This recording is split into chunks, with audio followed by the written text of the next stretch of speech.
Oke, baik. Assalamualaikum warahmatullahi wabarakatuh. Waalaikumsalam warahmatullahi wabarakatuh. Oke, baik. Apa kabar semuanya? Baik. Oke. Nah, hari ini kita berada di mata kuliah Mekanika, Fluida, dan Hidrolika. Untuk pertemuan kelima dengan materi yang kita ajarkan nanti adalah tentang kinematika zat cair. Nah, untuk memberkahi kegiatan perkuliahan kita hari ini, baiknya kita membaca doa dulu yang akan dipimpin langsung oleh pemimpin kita, Pak Frazi. Pak Frazi, dipersilakan. Oke, baik teman-teman, alangkah lebih sebelum memulai pembelajaran hari ini, kita berdoa menurut keyakinan kita masing-masing. Doa mulai.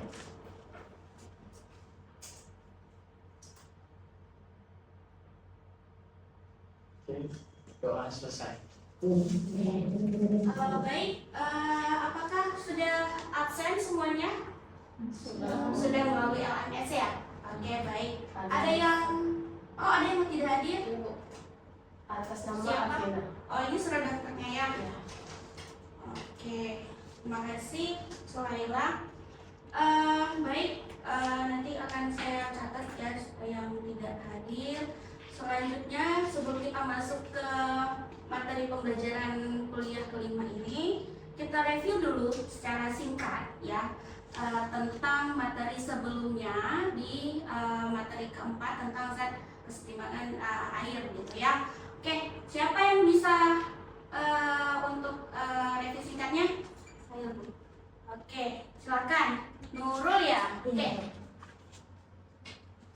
Terkait pembelajaran sebelumnya, yaitu ada hukum Archimedes, di mana bila suatu benda diletakkan pada zat cair, maka benda itu akan tenggelam, terendam, atau mengapung di dalam zat cair, mengalami gaya apung yang besarnya sama dengan berat zat cair yang dipindahkan benda tersebut. Oke, terima kasih ya. Jadi pertemuan sebelumnya itu kita belajar terkait dengan hukum Archimedes, di mana hukum Archimedes itu kita bisa bagi ke dalam 3 bentuk ya. Nanti dia bahwa ada yang nanti gayanya itu ada tenggelam, ya mengapung, kemudian ada juga yang terendam sebagian gitu. Nah, baik. Jadi tadi udah dipaparkan oleh saudara Nurul ya, kalau kita udah belajar terkait dengan hukum Archimedes. Hukum Archimedes itu nanti akan berkaitan dengan fluida statis ya. Nah, sekarang kita masuk dengan fluida kinematika. Nah, sebelumnya gimana tuh fluida statis tuh? Fluida statis berarti dia diam ya. Nah, fluida diam, jadi dia tidak memiliki percepatan di dalam fluida tersebut. Oke, baik, kita masuk dulu untuk pertemuan kelima ini. Nah, nanti di akhir dari pembelajaran ya, adik-adik akan mampu menelaah terkait dengan jenis-jenis aliran yang ada, kemudian juga mampu menguraikan tentang karakteristik kinematika aliran, dan juga dapat menghitung debit aliran yang ada di dalam pipa pada salah satu proyek yang akan saya berikan kepada adik-adik, sehingga jadi tugas ya yang akan bisa untuk penilaian selanjutnya. Nah, di sini juga ada konten pembelajaran, itu nanti kita akan paparkan terkait dengan pendahuluannya, jenis-jenis aliran, debit aliran, kemudian ada persamaan kontinuitas. Oke, pendahuluan. Jadi kita sudah tahu tadi sebelumnya kalau fluida statis itu adalah diam. Nah, kalau kinematika aliran berarti adalah fluida yang mempelajari terkait dengan gerak partikel zat cair yang tanpa meninjau gaya yang menyebabkan gerak tersebut. Nah, coba kita lihat. Kinematika adalah tinjauan gerak partikel zat cair tanpa memperhatikan gaya yang menyebabkan gerak tersebut. Seperti apa di dalam ini? Ini adalah sebuah pipa yang di dalamnya sebenarnya ada tekanan yang bekerja dan mendorong air tersebut sehingga dapat tersalurkan ke segala arah. Nah, di dalam aliran zat cair, ya, gerak partikel akan sulit diikuti. Oleh karena itu, biasanya ditentukan kecepatan pada suatu titik sebagai fungsi waktu. Setelah kecepatan didapat, maka dapat diperoleh distribusi tekanan dan gaya yang bekerja pada zat cair tersebut. Oke, kita masuk ke dalam jenis-jenis aliran. Jenis-jenis aliran ya di dunia ini ya di alam yang saudara ketahui sebenarnya itu ada 7 macam ya, terkait dengan nanti ada aliran implisit dan viskos, kemudian ada aliran kompresibel dan tak kompresibel, kemudian ada aliran laminar dan turbulen ya, sebenarnya ini sudah kita pelajari di pertemuan awal. Kemudian ada aliran mantap atau steady flow dan tak mantap atau unsteady flow. Lalu ada aliran seragam dan tak seragam, dan ada aliran 1, 2, dan 3 dimensi. Kemudian ada aliran rotasional dan tak rotasional. Nah, ini kita bisa lihat kalau ada aliran berbagai macam tadi ya. Yang membedakannya apa? Kalau di aliran invisit dan viskos itu ada yang membedakannya adalah nilai kekentalan zat cair itu sendiri. Ya, kalau aliran kompresibel dan tak kompresibel, berarti ada yang mempengaruhinya adalah perubahan rapat massa terhadap perubahan tekanannya. Jadi semua fluida adalah aliran kompresibel. Jadi ketika aliran mantap dengan perubahan rapat massa kecil, maka sering disederhanakan dan dianggap zat cair adalah tak kompresibel dan rapat massanya itu adalah konstan. Kemudian ada aliran laminar dan turbulen ya. Aliran laminar dan turbulen itu sebenarnya simple ya kan. Jadi ada sebuah percobaan, ini adalah percobaan Osborne-Reynolds ya. Jadi di mana nanti ada kita berikan tinta, kemudian kita bisa atur di kerannya ya, di katupnya itu kita bisa lihat mana aliran laminar, mana aliran turbulen, dan mana aliran transisi. Itu laminar itu dia lurus, transisi itu adalah ketika dia mau menuju ke aliran yang bergelombang, itulah aliran turbulen. Baik, kemudian ada aliran mantap dan tak mantap, itu dipengaruhi ya oleh apa? Oleh dt ya, fungsi T. Ada fungsi waktu yang bekerja pada aliran mantap dan tak mantap. Nah, ada lagi aliran seragam dan tak seragam ya. Jadi misalnya ini akan bekerja pada bendungan atau bendung ya, yang saudara ketahui bendung itu sebelum air yang jatuh ini ya di bawah ini, maka ini adalah uniform flow. Ketika dia sudah jatuh ya, air sudah jatuh, dia akan berubah menjadi non uniform flow. Nah, di sini ya akan ada yang bekerja itu adalah perubahan besar dan arah dari kecepatan aliran tersebut. Itu perbedaannya. Lalu ada steady ini juga sama sebenarnya, steady uniform flow dan non uniform flow ya. Ini perbedaannya apa aja, contoh-contohnya ya. Bagaimana di steady itu terkait dengan aliran di air ya. Kemudian ada juga nanti aliran 1, 2, dan 3 dimensi ya, terkait dengan ini adalah arah, ada X, ada Y, kemudian ada Z. Kalau yang A ini satu dimensi, dia cuman arahnya itu X aja. Kalau misalnya aliran 2 dimensi, ya aliran 2 dimensi itu berarti ada arah atas dan ada arah ke samping gitu ya. Kemudian kalau yang aliran 3 dimensi berarti ada Z yang bekerja, X, Y, Z. Nah, itu perbedaannya. Kalau dari sini, ini salah satu contoh dari simulasi, berarti aliran X dan Y 2 dimensi. Ya, ada X, ada Y-nya. Gitu. Itu perbedaannya. Oke. Nah, ini oke. Ini rupanya ada ininya. Nah, ini. Ya. Ini salah satu simulasi yang bisa dilihat kalau misalnya nanti bentuknya ada X, ada Y, ya, ada Z, berarti dia terlihatnya akan seperti kubus ya kan? Itu kubus, gitu. Kubus gimana sih? Ya kubus, sorry. Kubus berarti saya Oh, lupa jadi oke. Kubus gini ya, kubus. Nah, kalau ini kan dia masih dalam satu baris. Satu baris ini gini. Jadi dia hanya ada X, arah X dan ada arah Y-nya gitu. Itu bedanya. Kalau yang ini dia ada Z-nya, Z-nya di sini pekerjanya. Ini X, ini Y. Oke. Paham sampai sejauh ini? Paham. Oke. Baik, kita lanjut. Ini untuk yang aliran rotasional dan tak rotasional ya. Jadi ini juga terkait dengan kecepatan ya. Kecepatan dan sudut yang ada di sini. Oke. Nah, sekarang kita masuk terkait dengan garis arus dan tabung arus. Kalau garis arus itu adalah garis khayal yang digambar di dalam suatu aliran air dengan garis singgung di setiap titik pada kurva tersebut merupakan arah vektor kecepatan pada titik yang bersangkutan. Ya, ini contoh garis arus nih. Misalnya ada sebuah penampak, kemudian di mana air-airnya itu ya, ada air-air itu ada terdiri dari garis arusnya. Nah, kalau tabung arus itu adalah tabung khayal yang dindingnya itu terdiri dari garis arus. Nanti akan kita terkait langsung dengan pipe ya atau pipa.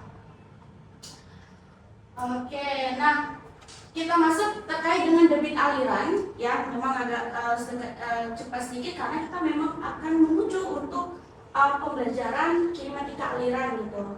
Nah, debit aliran itu adalah jumlah zat cair yang mengalir melalui tampang lintang aliran tiap satu satuan waktu. Ya, jadi akan ada ya persamaan Q sama dengan V kali A. Ya, ini udah sering ya ditemui di SMA, ya kan? Ini adalah sebenarnya kunci dari orang hidro gitu. Ya, Q sama dengan V kali A dimanapun, apapun yang dia mau dicarikan di penampang saluran, drainase, irigasi, apalagi bendung dan lain-lain pasti dipakai Q sama dengan V kali A. Kalau memang kita ingin menjadi seorang perencana gitu. Q itu sama dengan debit dalam satuan meter per 3 per detik, lalu kecepatan meter per detik, A sama dengan luas penampang melintang di satuannya itu adalah meter pangkat 2. Nah, sebenarnya ini yang paling umumnya, paling simpelnya, tapi bisa kita turunkan nanti kepada yang lain-lainnya lagi. Nanti F ini bisa kita turunkan lebih kompleks lagi dengan macam-macam dari persamaannya ya. Nanti ada persamaan Meming, apalagi banyak ya kan yang bisa kita pakai. Oke, ini adalah gambar untuk yang kecepatan aliran melalui pipa ya, terkait dengan distribusi kecepatan aliran untuk zat cair ideal dan zat cair real melalui pipa dan saluran terbuka. Oke, kita masuk coba contoh untuk pertama itu adalah pipa dengan diameter 0,25 meter mengalirkan air dengan kecepatan 1 meter per detik. Ditanya terkait dengan debit aliran dan debit aliran yang dinaikkan itu menjadi 75 liter per detik. Berapa kecepatan aliran tersebut? Jadi kita cari dulu, kita ketahui tadi Q sama dengan A dikali V. A itu kita lihat A-nya bentuknya apa? Pipa. Pipa itu bentuknya lingkaran. Berarti kita pakai 1/4 pi d kuadrat dikali V ya, kita masukkan nilai V-nya. Kemudian kita masukkan nilai D-nya. D-nya tadi 0,25 meter ya, bisa dimasukin dengan V-nya 1 meter per detik dan hasilnya sekian, dijadikan liter per detik. Kemudian untuk kecepatan aliran untuk Q, kalau dia harganya 75 liter per detik, berarti kita pindahkan dia ke kiri. Berarti V kita pindah ke kiri, berarti Q per A, ya kan? A sama V itu kawan, berarti V kali A, ini kawan. Berarti kita masukin dia dan hasilnya keluarlah dia 1,53 meter per detik. Kita lihat. Oke, paham sejauh ini? Paham ya. Jadi kalau misalnya penampangnya itu persegi, apa rumusnya persegi? Panjang kali lebar ya. Itu kalau misalnya dia bukan bentuknya pipa, kalau itu bukan pipa. Kalau dia bentuknya tadi misalnya adalah saluran persegi untuk dicari dengan nilai Q-nya berapa, tapi kita tahu tentang V dan B dan tingginya, ya kan? Maka kita bisa pakai ini panjang kali lebar atau B kali T. Ya, itu sama sebenarnya. Oke, itu dia terkait dengan debit aliran. Kita lanjut tentang persamaan kontinuitas. Ya, persamaan kontinuitas. Oke, sejauh ini ada yang ditanyakan? Belum? Oke, belum. Nah, kita masuk tentang kontinuitas itu terkait nanti adalah bila zat cair yang tak kompresibel akan mengalir secara kontinu melalui pipa atau saluran terbuka dengan tampang aliran konstan ataupun tidak konstan, ya, maka volume zat cair yang lewat tiap satuan waktu adalah sama di semua tampang. Jadi keadaan ini akan disebut dengan keadaan hukum kontinuitas aliran zat cair itu sendiri. Ya, jadi sebenarnya maksudnya mudah gitu. Kenapa mudah? Kita udah tahu itu rumus Q sama dengan A kali V. Itu adalah konstan. Jadi kita tahu Q masuk akan sama dengan Q keluar. Contohnya adalah di dalam misalnya di dalam sebuah pipa besar, ya, misalnya pipa jalur utama, ya, akan menyalurkan ke rumah warga, itu akan terbagi cabang-cabangnya. Inilah yang akan menjadi Q masuk akan sama kan Q keluar, walaupun dia diameternya beda-beda, gitu. Jadi nanti ada Q1 sama dengan Q2 ditambah Q3, karena penampang 1 ditambah penampang 1 sama dengan penampang keluar kedua ditambah dengan penampang 3 yang keluar. Itu nanti Q-nya kita turunkan semua menjadi A1 dikali V1 sama dengan A2 dikali V2 ditambah A3 dikali V3, gitu ya. Jadi inilah arti terkait dengan untuk persamaan kontinuitas. Ya, kalau simpelnya memang gini nih, debit masuk sama dengan debit keluarnya, gitu. Oke, contoh-contoh soalnya bisa kita lihat di sini. Ya, misalnya ada air mengalir di dalam pipa dengan diameternya 50 cm dengan kecepatan 1 meter per detik. Berapa dia debit alirannya? Kalau diameter di ujungnya itu, pipa di ujung itu adalah 100 meter dengan pipa berubah dengan teratur. Berapa kecepatan aliran pada ujung tersebut? Jadi kita hitung debitnya, ya kan? Kemudian kita ketahui dulu, simpan dulu D1-nya berapa tadi? 50 cm sama dengan 0,5 meter. Kemudian luas tampang pipanya berarti A1 sama dengan 1/4 pi B kuadrat, ya, dimana tadi kita pipa kita pakai, jadi pakai yang lingkaran. Kita masukkan B-nya, sekian keluar. Kecepatan alirannya V1 sama dengan 1 meter per detik, ya, di soal. Berarti kita masukkan Q sama dengan A1 dikali V1 sama dengan sekian harganya, 0,1963 meter pangkat 3 per detik Q-nya.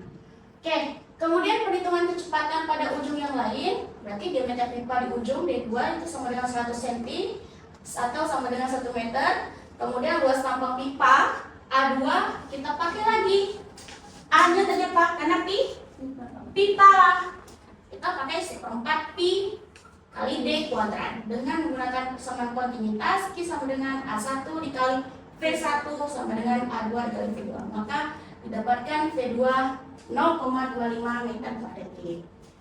Oke, sejauh ini ada yang ditanyakan? Oke, silakan. Jadi saya ingin bertanya, ini terkait dengan persamaan kontinuitas. Jadi pada materi yang sebelum slide ini itu ada Q masuk sama dengan Q keluar, yang artinya Q yang masuk itu yang sama dan yang keluarnya kan itu sama. Jadi apakah jumlah air yang masuk itu akan benar-benar keluar semua atau memang ada sedikit yang tertinggal atau gimana? Oke, baik. Terima kasih Kayla. Nah, jadi ya kan, kalau misalnya nanti di lapangan, ya, di lapangan itu terkait dengan kita misalkan dia pipa PDAM. kalau misalnya yang sesederhananya itu adalah pipa air yang masuk akan sama dia dengan air yang keluar. Tetapi di dalam kenyataan, ya, ketika air yang tersedia itu mengandung sedimen dan yang lain, ya, dia akan tertinggal di apa nih? Di pipanya, sehingga kadang-kadang air yang masuk itu tidak sama memang.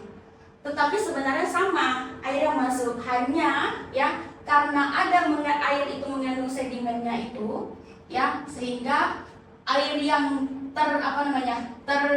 terhitung di dalam sebelum masuk dari Q1 ini kadang-kadang tidak sama. Karena apa? Dia tertinggal di storage ini, di dinding-dinding pipa, sehingga apa? Pipanya juga semakin tergerus, nanti akan berpengaruh juga dengan kekasaran pipa itu sendiri, ya. Jadi makin lama misalnya pipa PVC itu nilainya 130, dia lama-lama akan tergerus menjadi 120, akan berkurang, sehingga itulah yang diterima di rumah warga itu kan tidak sama dengan air yang ada di reservoirnya, gitu ya. Itu cuman ini kita persamaan sederhananya dulu lah, kita belajar gitu ya. Kalau misalnya kita tidak ada hambatan, tidak ada sedimen yang kita ketahui yang ada gitu, jadi kita anggaplah dia Q sama dengan Q1 sama dengan Q2. Oke, baik, terima kasih ya untuk perkuliahan hari ini. Kalau memang nanti ada pertanyaan lebih lanjut bisa ditanyakan lagi ya, bisa di dalam bentuk LMS ya. Kita ada ininya juga bagian untuk pertanyaan. Kemudian nanti sebenarnya ada project yang akan saya berikan kepada adik-adik yang terkait dengan kinematika aliran. Jadi nanti coba bentuk ya satu kelompok 2 orang atau 3 orang, 2 sampai 3 orang. Jadi nanti pergi ke Perumda Tirta Kemuning untuk mendapatkan data debit ya. Jadi nanti tolong dibuatkan surat untuk counting ya, tolong ya. Oke, gitu. Ada yang mau ditanyakan lagi? Oke, baik. Cukup sekian ya untuk materi hari ini ya, semoga bermanfaat. Saya akhiri. Assalamualaikum warahmatullahi wabarakatuh. Waalaikumsalam warahmatullahi wabarakatuh. Oke, baik, saya hapus dulu ya.